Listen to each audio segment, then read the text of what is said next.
American ഐക്യനാടുകളുടെ അധികാര കേന്ദ്രമായ white ഹൌസിന് തൊട്ടടുത്ത് അർദ്ധരാത്രിയിലുണ്ടായ സ്ഫോടനവും വെടിവെപ്പും ലോകത്തെ ആകെ ഞെട്ടിച്ചിരിക്കുകയാണ്.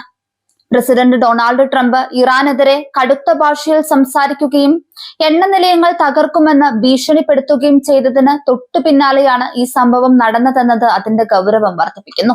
വൈറ്റ് ഹൌസിന് സമീപമായി സ്ഥിതി ചെയ്യുന്ന ലാഫയറ്റ് പാർക്കിന് സമീപമാണ് വെടിയൊച്ചകൾ കേട്ടത്. അമേരിക്കൻ പ്രസിഡന്റിന്റെ സുരക്ഷാ ചുമതലയുള്ള സീക്രട്ട് സർവീസ് ഞായറാഴ്ചയാണ് ഈ വിവരം ഔദ്യോഗികമായി പുറത്തുവിട്ടത്. അർദ്ധരാത്രിക്ക് ശേഷം പാർക്കിന് സമീപം വെടിയൊച്ച കേട്ടതായി റിപ്പോർട്ടുകൾ ലഭിച്ചതിനെ തുടർന്ന് സുരക്ഷാ ഉദ്യോഗസ്ഥർ പ്രദേശം വളഞ്ഞു. മിനിറ്റുകൾക്കുള്ളിൽ തന്നെ അതീവ ജാഗ്രതാ നിർദ്ദേശം പുറപ്പെടുവിപ്പിക്കുകയും വൈറ്റ് ഹൌസിന് ചുറ്റുമുള്ള സുരക്ഷാ വലയം ശക്തമാക്കുകയും ചെയ്തു.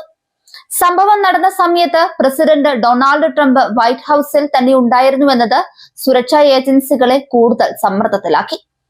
സാധാരണയായി വാരാന്ത്യങ്ങളിൽ ട്രംപ് തന്റെ മറ്റ് എസ്റ്റേറ്റുകളിലേക്ക് പോകാറുണ്ടെങ്കിലും ഈ ആഴ്ച അദ്ദേഹം വാഷിംഗ്ടണിൽ തന്നെ തുടരുകയാണ് ഉണ്ടായത്.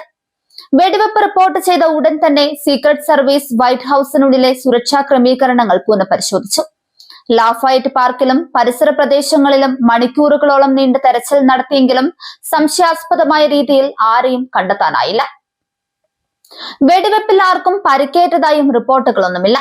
എങ്കിലും ലോകത്തെ ഏറ്റവും സുരക്ഷിതമായ ഇടമെന്ന് കരുതപ്പെടുന്ന വൈറ്റ് ഹൌസിന് തൊട്ടടുത്ത് ഇത്തരമൊരു സംഭവം ഉണ്ടായത് അമേരിക്കൻ ഇന്റലിജൻസ് വിഭാഗത്തിന് വലിയൊരു വെല്ലുവിളിയാണ്.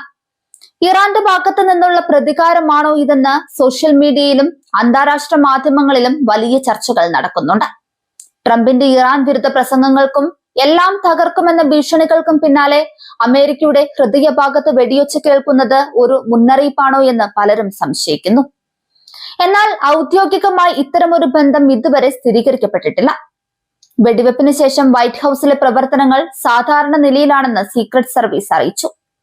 എങ്കിലും പ്രദേശം ഇപ്പോഴും കർശന നിരീക്ഷണത്തിലാണ്. അധിക സുരക്ഷാ ഉദ്യോഗസ്ഥരെ വിന്യസിക്കുകയും ആധുനിക നിരീക്ഷണ സംവിധാനങ്ങൾ ഉപയോഗിച്ച് പ്രദേശം പരിശോധിക്കുകയും ചെയ്യുന്നുണ്ട്. അജ്ഞാതരായ അക്രമികൾ വെടിയുതിർത്ത് രക്ഷപ്പെട്ടതാണോ അതോ ഏതെങ്കിലും തരത്തിലുള്ള ഗൂഢാലോചന ഇതിന് പിന്നിലുണ്ടോ എന്ന് അന്വേഷിച്ചു വരികയാണ്. ഈ സംഭവം ട്രംപിന്റെ ഇറാൻ നയങ്ങളെ കൂടുതൽ കർക്കശമാക്കാൻ പ്രേരിപ്പിച്ചേക്കാം. തന്റെ സുരക്ഷയ്ക്ക് ഭീഷണി ഉണ്ടാക്കുന്ന തരത്തിലുള്ള നീക്കങ്ങൾക്കെതിരെ അദ്ദേഹം ഇതിനകം തന്നെ കടുത്ത നിലപാട് സ്വീകരിച്ചിട്ടുണ്ട്. വൈറ്റ് ഹൌസ് വക്താക്കൾ സംഭവത്തിൽ ഉടനടി പ്രതികരിച്ചിട്ടില്ലെങ്കിലും പ്രസിഡന്റിന്റെ സുരക്ഷയിൽ യാതൊരു വിട്ടുവീഴ്ചയും ഉണ്ടാകില്ലെന്ന് സീക്രട്ട് സർവീസ് വ്യക്തമാക്കി കഴിഞ്ഞു. പശ്ചിമേഷ്യയിലെ യുദ്ധം അമേരിക്കൻ മണ്ണിലേക്ക് പടരുകയാണോ എന്ന ഭീതി സാധാരണ ജനങ്ങൾക്കിടയിലും പടരുന്നുണ്ട്. വാഷിംഗ്ടൺ DC-യിലെ സുരക്ഷാ ക്രമീകരണങ്ങൾ വർദ്ധിപ്പിക്കാൻ ഭരണകൂടം ഉത്തരവിട്ടു. ലാഫയറ്റ് പാർക്ക് പോലുള്ള പൊതുയിടങ്ങളിൽ ജനങ്ങൾക്കുള്ള നിയന്ത്രണം കടുപ്പിക്കാനും സാധ്യതയുണ്ട്. ഓരോ അർദ്ധരാത്രി സ്ഫോടനവും അമേരിക്കയുടെ സുരക്ഷാ ബോധ്യങ്ങളെ ചോദ്യം ചെയ്യുന്നതാണ്. അന്വേഷണത്തിന്റെ ഭാഗമായി പ്രദേശത്തെ CCTV ദൃശ്യങ്ങൾ സീക്രട്ട് സർവീസ് പരിശോധിച്ചു വരികയാണ്. വെടിയൊച്ച കേട്ട ദിശയും ഉപയോഗിച്ച ആയുധത്തിന്റെ തരവും കണ്ടെത്താനുള്ള ശ്രമങ്ങളും പുരോഗമിക്കുന്നുണ്ട്. അർദ്ധരാത്രിക്ക് ശേഷം നടന്ന സംഭവമായതിനാൽ ദൃക്സാക്ഷികളുടെ കുറവ് അന്വേഷണത്തെ ബാധിക്കുന്നുണ്ട്. എങ്കിലും ഫോറൻസിക് വിദഗ്ധർ സ്ഥലത്ത് പരിശോധന നടത്തി വരികയാണ്.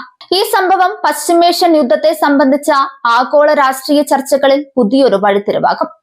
അമേരിക്കൻ പ്രസിഡന്റിനെ ലക്ഷ്യം വെച്ചുള്ള നീക്കങ്ങൾ ഉണ്ടായാൽ അത് ഒരു ആഗോള യുദ്ധത്തിലേക്ക് തന്നെ നയിച്ചേക്കാം. അതുകൊണ്ട് തന്നെ ലാഫയറ്റ് പാർക്കിലെ ഈ മിസ്റ്ററി ഷൂട്ടിംഗ് വരും ദിവസങ്ങളിൽ വലിയ രാഷ്ട്രീയ വിവാദങ്ങൾക്ക് കാരണമായേക്കാം. സമാധാനത്തിനായുള്ള ആഹ്വാനങ്ങൾക്കിടയിലും തോക്കുകൾ ശബ്ദിക്കുന്നത് ലോകത്തിന് നല്ല സൂചനയല്ല നൽകുന്നത്. പശ്ചിമേഷ്യയിലെ യുദ്ധം അവസാനിക്കുന്നത് എങ്ങനെയായിരിക്കും എന്നതിനെ കുറിച്ചുള്ള നമ്മുടെ വിലയിരുത്തലുകളും ഇവിടെയും പ്രസക്തമാണ്.